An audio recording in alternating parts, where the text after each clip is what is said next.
Everyone is remembering him, and not only former presidents, but beginning with some of those past presidents, including his son. For 41's life and love, for the compassion of those who have cared and prayed for Dad, and for the condolences of our friends and fellow citizens. Donald Trump, the President of the United States, saying of a predecessor, George H.W. Bush led a long, successful, and beautiful life. Whenever I was with him, I sought absolute joy for life and true pride.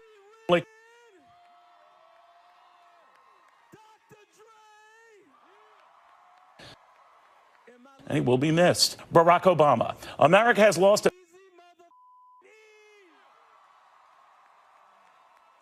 while hearts are heavy today, they are also filled with gratitude, not merely for the years he spent as our 41st president, but for the more than 70 years he spent in devoted service to the country that he loved. Bill Clinton, I will be forever grateful for the friendship we formed. From the moment I met him as a young governor, invited to his home in Kennebunkport, I was struck by the kindness he showed to Chelsea, by his innate and genuine decency, and by his devotion to Barbara, his children, and their growing brood. Jimmy Carter, Rosalind and I are deeply saddened by the death of former President George H.W. Bush. His administration was marked by grace, civility, and social conscience. But as I said, it's not just former presidents remembering him. Mikhail Gorbachev. It was a time of great change, demanding great responsibility from everyone. The result was the end of the Cold War and nuclear arms race. My wife, Ray's, and I deeply appreciated the attention, kindness, and simplicity typical of George and Barbara Bush, as well as the rest of their large, friendly family. And the Dalai Lama. He was, in fact, the first American president that I was privileged to meet. I recall being deeply touched by your father's concern for the Tibetan people and the situation in Tibet. It is truly admirable to have lived over 94 years while I will never forget George H.W. Bush and President Clinton meeting me in my old hometown of New Orleans to show support and raise money after Hurricane Katrina. I send my love to his family tonight. Just a smattering of the remembrances of a man who moved a country and led a world through a tumultuous period. That was then. We remember him now. Welcome, everybody. I'm Neil Cavuto. You're watching Cavuto Live. And my first and special guest, someone we are very close to here at Fox, and it's probably a very difficult day and time for. We're talking about the White House press secretary under President George W. Bush from 2005 to 2007, Dana Perino. Dana, it's got to be a mixed time for you. You obviously knew something was up, and now we know.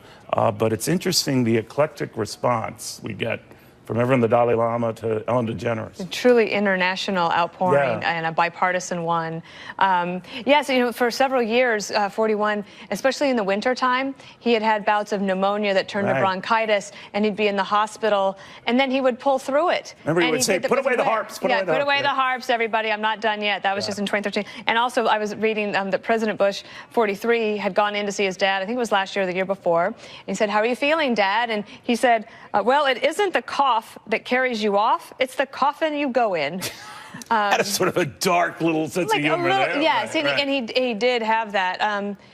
You know, there's so much that has happened in his life. Barbara Bush used to say that he can't keep a job, but he sure isn't boring, because he did so much. I mean, people forget that he took over as the RNC chairman after Watergate. Yes, and he that time that he was in China, he wasn't actually an ambassador.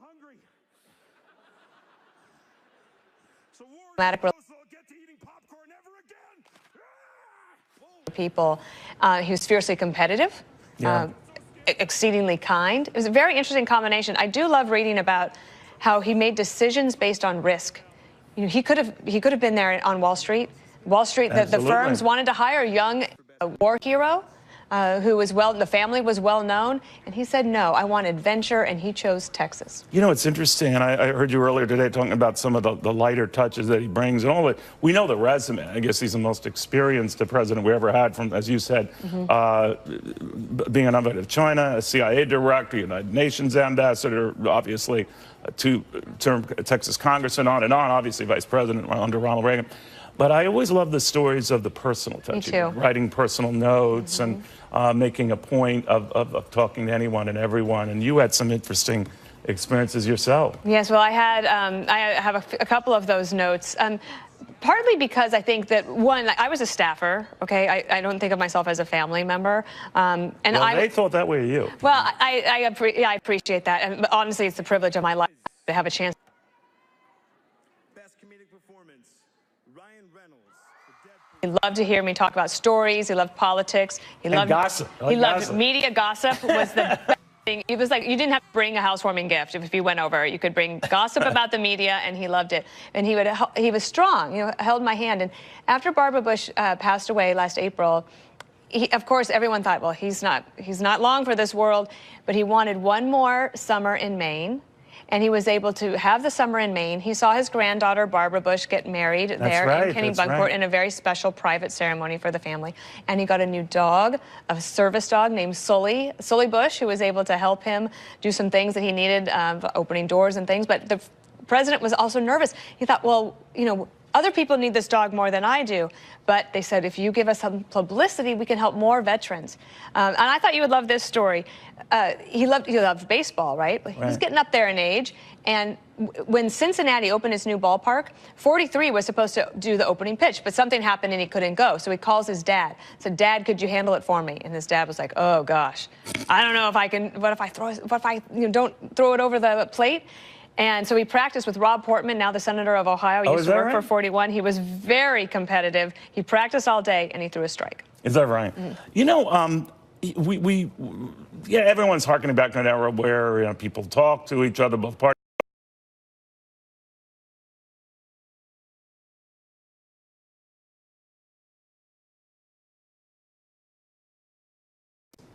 Wonder about that. We have, fractious times in our country's history, and it just is what it is.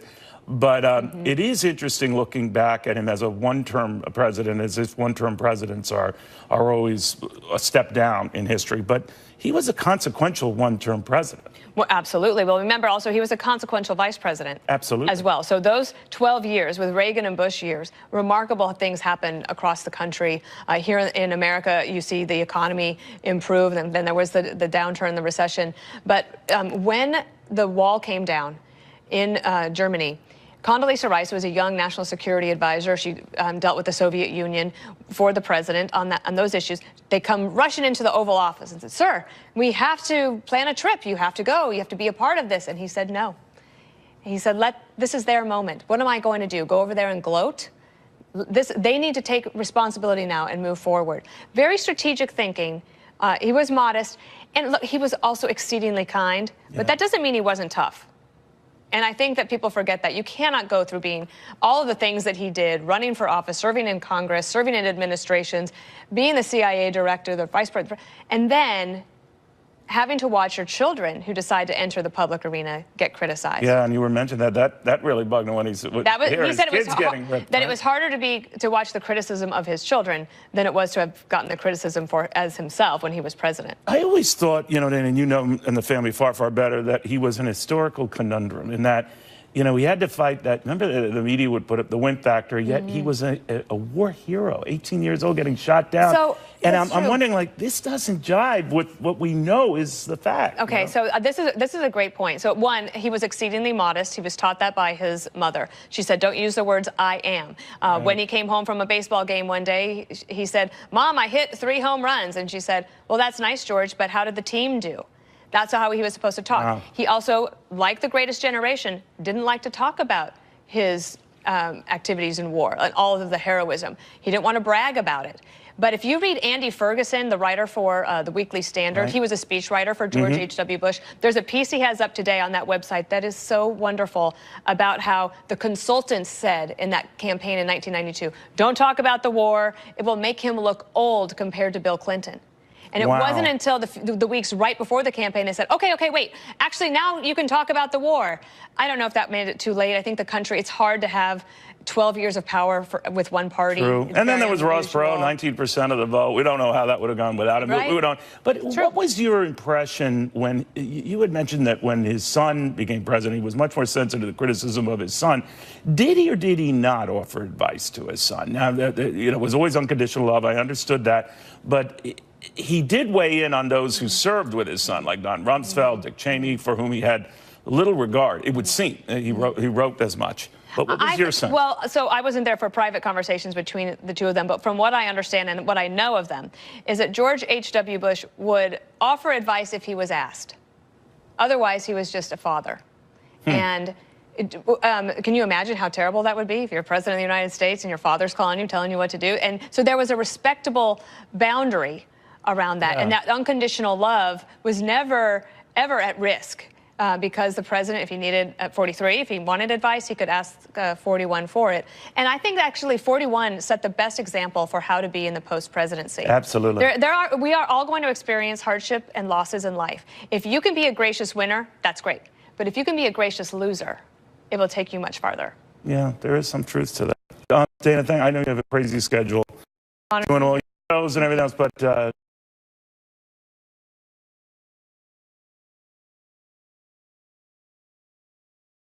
very missed. Yeah, you cry laughing hearing them. So thank you very, very much. Dana Perino, you're hearing a lot from her, of course, the next week. Obviously, it seems like history is repeating itself outside the Bush compound in Houston, Texas. Let's go to Casey Siegel, who is there. Hey, Casey. Hey, Neil. Yeah, hard to believe. And almost 8 months ago, we were standing in this spot reporting on the passing of former First Lady Barbara Bush. And here we are again. And since we have been here this morning, I want to kind of do a little bit of a scene setter and show you a live look at the gate that takes you into this upscale Houston neighborhood where the Bush family had a home for years and years. And the most recent addition, you can see a giant American flag now adorning that front gate. And one woman earlier told us that she felt the need to come out and do something the moment she heard the news. Here's why. He was a true American.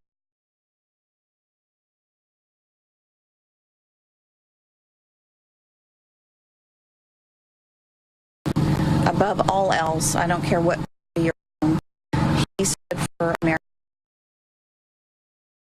Later this week, but that, of course, is following his state funeral in D.C., lying in repose, and then a second big funeral service that will be planned back here in Houston once everything wraps up in D.C.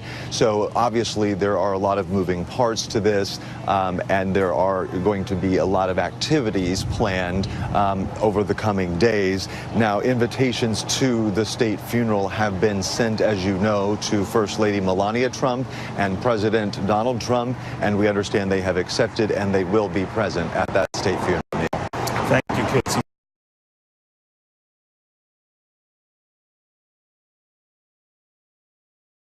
For something that happens, and when it does, it's a sad historic right, but it is one to honor a former president, our oldest president, now dead at age 94. We'll be talking to Iowa Republican Senator Joni Ernst after this.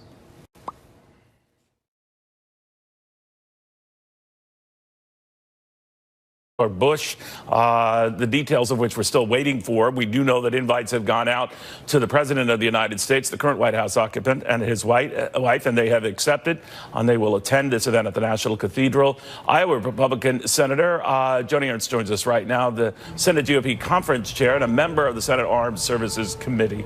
Senator, very proud of you, and congratulations, first off.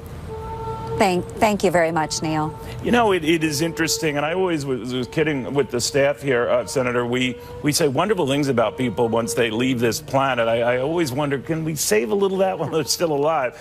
And many did. Well, the president was alive and well. But you know, everyone talks about harkening back to a time where both sides, you know, talk to each other. I remember those times in covering Bush Sr.'s presidency. It wasn't all peaches and cream. But what do you think his legacy will be when you remember his presidency? Of course, many, many years before you came to power. But what do you remember? Well, first, my condolences to the family. This is a great loss for us. And I heard Dana expressing personal recollections from President Bush. And what I will share is that not only did he truly exemplify what America is and is fondly remembered by Americans, but he's also fondly remembered by our international community. As a young company commander going into Kuwait for Operation Iraqi Freedom in 2003, the Kuwaiti National Police that we worked with, they viewed Americans as their saviors because of Desert Shield and Desert Storm. And so they had such great admiration and respect for President Bush and the fact that he was willing to commit our in a time of need. So it's all about relationships, and he was a very good relationship maker and keeper. So we appreciate his great service, not only through his time when he served in the military, but through many, many difficult years and on even after he left the presidency. A lot of people don't know of your own military background in the National Guard and serving abroad in combat, first female combat veteran elected to the United States Senate. And from that type of experience shared by President Bush, there was a great reluctance, certainly on his part, to even go in to Kuwait back in 1991 because he said there's a heavy burden. I know very well of the dangers and risks of war. So he was very sensitive and chafed at criticism to that campaign and limited its mission as a result. What did you think of that? Well, I thought that was a very, very smart and a wise move on his part. He knew what was necessary in order to push back on Saddam Hussein, and that was strategically brilliant. He did what was necessary, but he didn't overdo it. He understands the costs of war. He understands that that's hard not only on those service members, but also on their families. And I know that it was greatly appreciated, not only by the American people, but by the international community, and certainly by the folks in Kuwait that were obviously under a lot of stress and angst during that time. So he was a great leader for the American people. I have high regards for him, and again, my condolences. Senator, we talk about a time when you could have, if you think of the Reagan-Bush ticket, the presidency and vice presidency, you had a conservative with a moderate, and now a lot of folks are saying, well, the two sides can never reconcile their differences. That was proof then that they could, and they did, and much is circling now with the President Trump invited to the funeral and the family extending that invite. What do you think? I think that's a great thing to do. I'm glad the president has accepted because, of course, President Bush 41, as we will fondly always remember him as, was a tremendous man and a great leader for our country. And this certainly is a time to pull together. And he will be always a great reminder that we can do many great things in a bipartisan manner. At a time when our country needs us, he demonstrated such great leadership, and as well, working in a bipartisan member with a divided government, also exhibiting great leadership. Thank you, Senator, very, very much. We appreciate your taking the time. Thank you, Neil. More from Capitol Hill right after this. Bush family. I'm talking about the rector of St. Martin's Episcopal Church, a stirring speaker in his own right, the Reverend Russell Levinson. I had the chance to meet the Reverend at Gene Cernan's funeral a couple of years back, the last man to walk on a moon, and to hear him is to just be spellbound and just sitting back and appreciating the simple beauty of a life, and in this case, a remarkable life. As we remember President Bush, the Reverend joins me right now. Reverend, thank you for taking the time. Good morning, Neil. How are you? I'm sorry to talk under these circumstances, but good to hear your voice again. Same here, my friend. I mean, talk about a lot of pressure. I know you have to follow a number of eulogists there, and you've done that so nobly and well at so many key times in our history. Once again, after Barbara Bush, a little more than 10 months ago, 8 months ago now, facing that again with this. I mean, what images come up in your head? Of course, the former president was obviously a frequent member of the church. Tell us a little. Yeah, the president and Mrs. Bush both were not frequent. They were here every week. As long as health or travels didn't get in the way, they were very active members of the church and behind every initiative the church pressed forward on. They were very good friends to the people at St. Martin's. Many people don't know, but going way back, the president who served in leadership at the church was known to serve coffee on Sunday mornings. He was an usher when he had the chance, and then as time went on and he had a security detail with him, that did not stop he or Mrs. Bush from being very warm and welcoming to the people in the pews. As we discussed back in April, Barbara was very active in our ministries up until the very end. She was one of our saintly stitchers who used to participate in making kneelers for the church. She was very, very proud of that role. But his leadership was always evident, and we had this predates me because it was during his tenure as president, but we had a Bring a Friend to Church Sunday, one Sunday, and his friend was Margaret Thatcher. That's who he brought to church with him. It's hard to top that, right? Reverend, That's right. We talk about, he had his own little wilderness years. Some friends have described them as wilderness months because he didn't stay melancholy long after his 1992 defeat to Bill Clinton. But he was trying to write his life here and try to, what do I do now with the rest of that life? And your church, and I know this predates you taking over as rector, but what was your sense of his faith and what kept him going?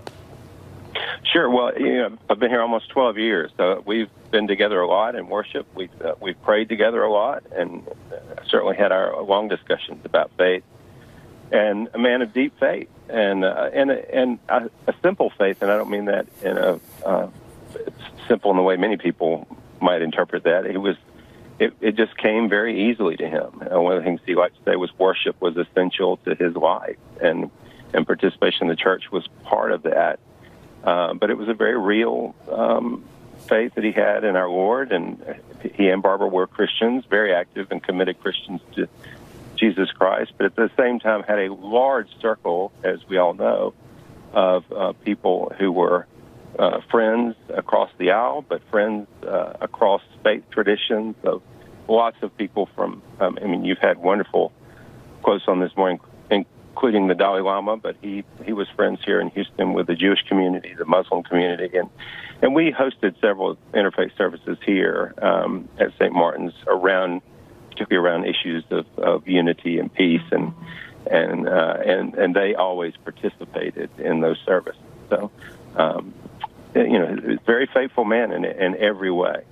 I always think of the pressure on someone like you when you have to deliver a eulogy and you have to hit it out of the park. And there's so much of a burden on the eulogist here, especially after others pay their respects. And then you're playing cleanup, Reverend. And I think of that and the powerful clientele at your church that extended to the late, great Gene Cernan and, of course, Barbara Bush. So many others that people forget. That's a who's who crowd.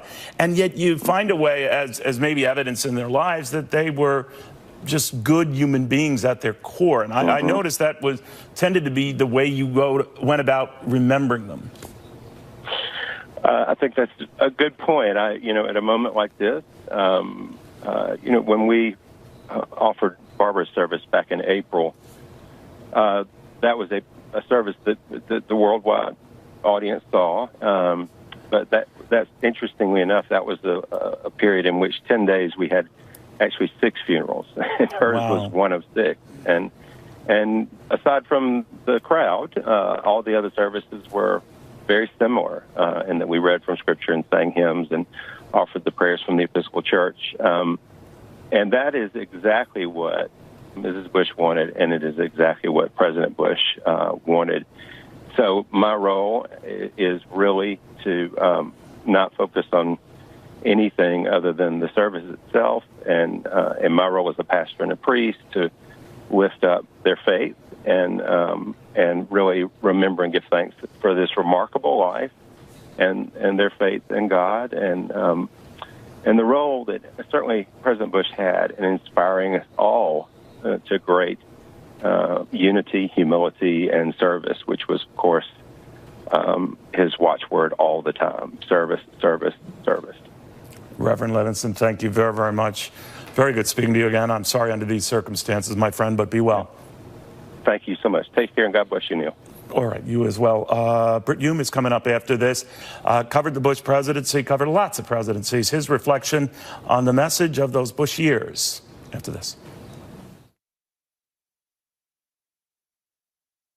The G20 conference is going on in Argentina, as you know, and if you're looking for some sort of a big press event, it's not going to happen. The president just tweeting, I was very much looking forward to having a press conference just prior to leaving Argentina because we have had such great success in our dealing with various countries and their leaders at the G20. However, out of respect for the Bush family and former President George H.W. Bush, we will wait until after the funeral to have a press conference. Obviously, that could be quite a number of days here. Let's get to read on all this. Britt Hume covered President Bush, among many others. He joins us right now. Britt, I'm sure a lot of things come circling back to you now. One that struck me right away was the Bush family going ahead and inviting President.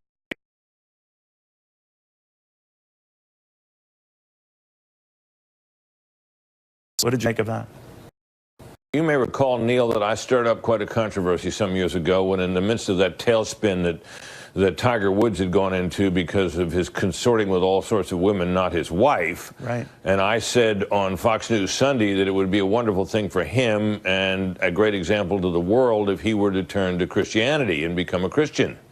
And there was a lot of controversy about that. And I got the nicest note from President Bush 41 saying that he was proud of me for saying it, and he agreed with it, and I was very glad to get that at the time because it was not universally praised what I said. No, I remember very well. A sign of his faith. Yeah, and it was a sign of your guts on that to do that. But let me ask you, having covered presidents, and we always talk about different presidents and their messages and their themes, and we tend to look down at one-term presidents as if that is somehow a badge of dishonor, which of course is not the case. But his impact, you're a good history buff in your own right. I mean, what do you think?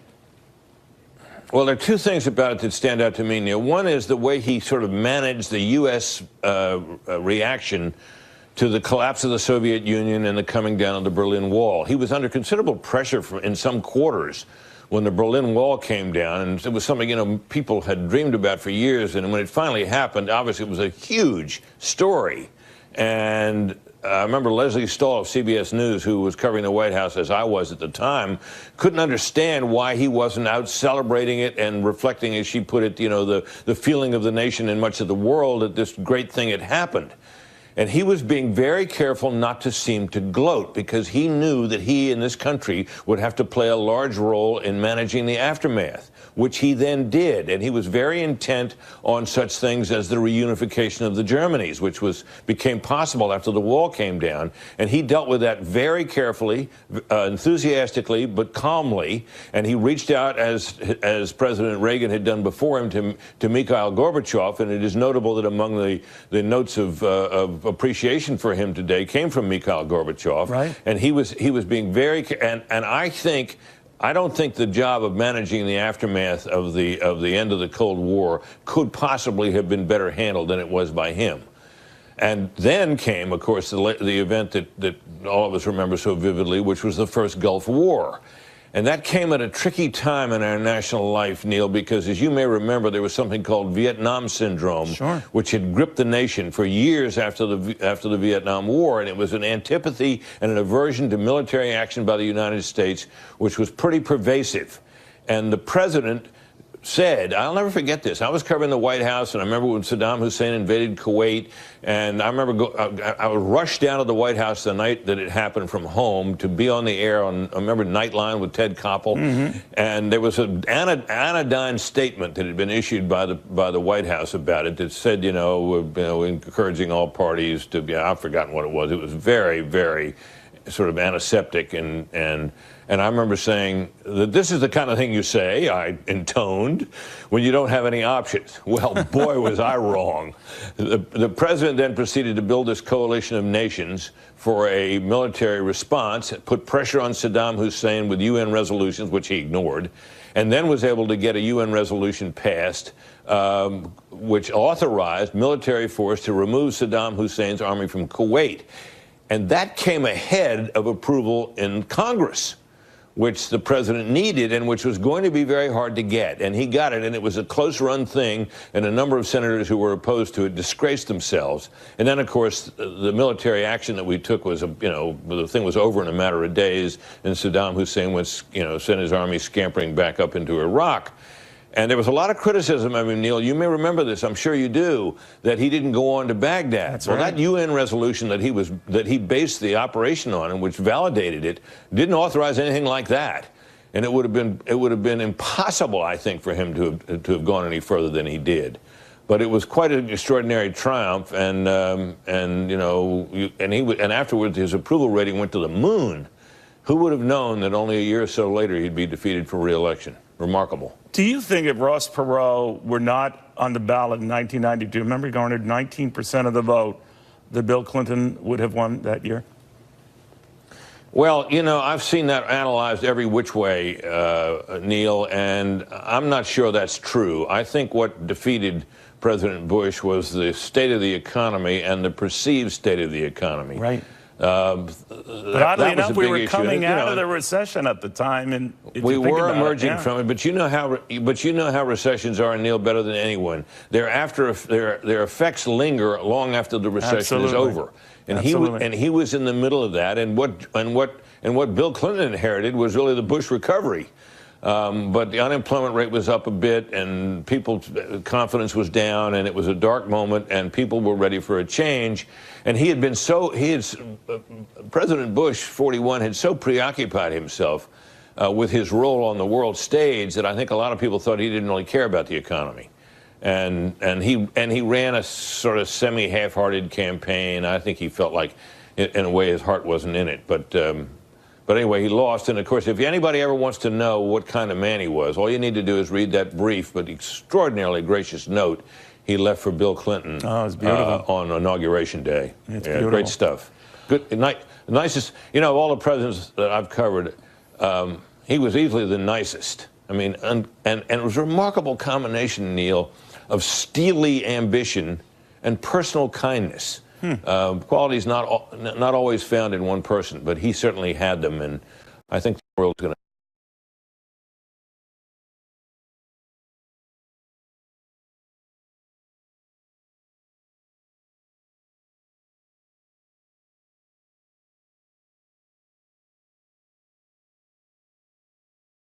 We are getting a few more details about the plans to say goodbye to President Bush, including events that will take us essentially through this entire coming week.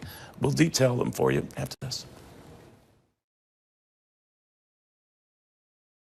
I'm Ken Jacobus, and I swear. I won't rule out raising taxes, but I will, and the Congress will push me to raise taxes, and I'll say no, and they'll push, and I'll say no, and they'll push again, and I'll say to them, read my lips. No new taxes. Let me put that in context, because I was there during the negotiations. President Bush was very, very reluctant to go along with the tax increase, but he had to move a budget because he had the looming war with Saddam Hussein. This was in late 1990. And he needed their support. He needed the Democrat support, and it was a genuine compromise. And what we did, Dick Darman and others, made sure at least for 2 years that spending was frozen at certain levels. The problem was after those 2 years, the cap came off. Now, having said that, it did cost him politically. There's no doubt about it. I don't think we lost the race because of that. I think Ross Perot is the one that really deep-sixed our re-election. Well, that's right. All right, we'll never know, will we? What we do know is that the former president probably did not see the rage he would get on fellow Republicans on that, or how the Democrats would play that pledge again and again in a loop and kill him on the campaign trail. Chad Pergram on Capitol Hill with a little bit look back in history there. Do you think in retrospect, Chad, that undid the whole thing? Well, it's one of those things that is key to the Bush presidency. And you know, at the end of the week here, we're going to be dealing with funding the government. Seven of the 12 spending bills aren't complete. And I was thinking about, you know, these compromises, that compromise that President Bush entered into with the Democrats at that point on the precipice of the Gulf War. There was a short government shutdown over the weekend. I remember I was in college and I worked at a radio station in Cincinnati and remember, you know, getting the reports in from the stations in Washington about what was going on. What struck me was that he went back on that promise. And as you know was said in the clip there, the Democrats held that against him. But what it initiated was Newt Gingrich. Newt Gingrich was the whip. And I remember Newt Gingrich going on ABC that weekend and kind of throwing the president under the bus. And that kind of was the rise of Newt Gingrich to kind of develop his bona fides as this conservative upstart caucus on the Republican side of the aisle against the, quote, establishment, the Bushes, the Bob Michel. Bob Michel was the minority leader at the time. And that was kind of the beginning of the undoing for President Bush and kind of the beginning of the rise for Newt Gingrich, who was new on the scene as the whip. That's interesting. I never thought of the Gingrich connection. We are getting some of the details about how this is all going to go down this week as we say goodbye to President Bush. We're told that President Trump and First Lady Melania Trump will attend a service for President Bush at the National Cathedral, also indicating December 5th will be a national day of mourning in the president's honor. What else are you learning and the significance of that? Seeing that there has, I think, polite to say, a chill between the families. What do you make of this? Well, what usually happens is there is a ceremony at the United States Capitol. What we usually do is we let former presidents lie in state in the Capitol Rotunda. The last time we did this for a president was Gerald Ford at the end of 2006 into early 2007, President Reagan in 2004. And I've just been told here in the past hour, this could be subject to change, but we expect this to start maybe as early as Monday night and go through Wednesday in the Capitol Rotunda.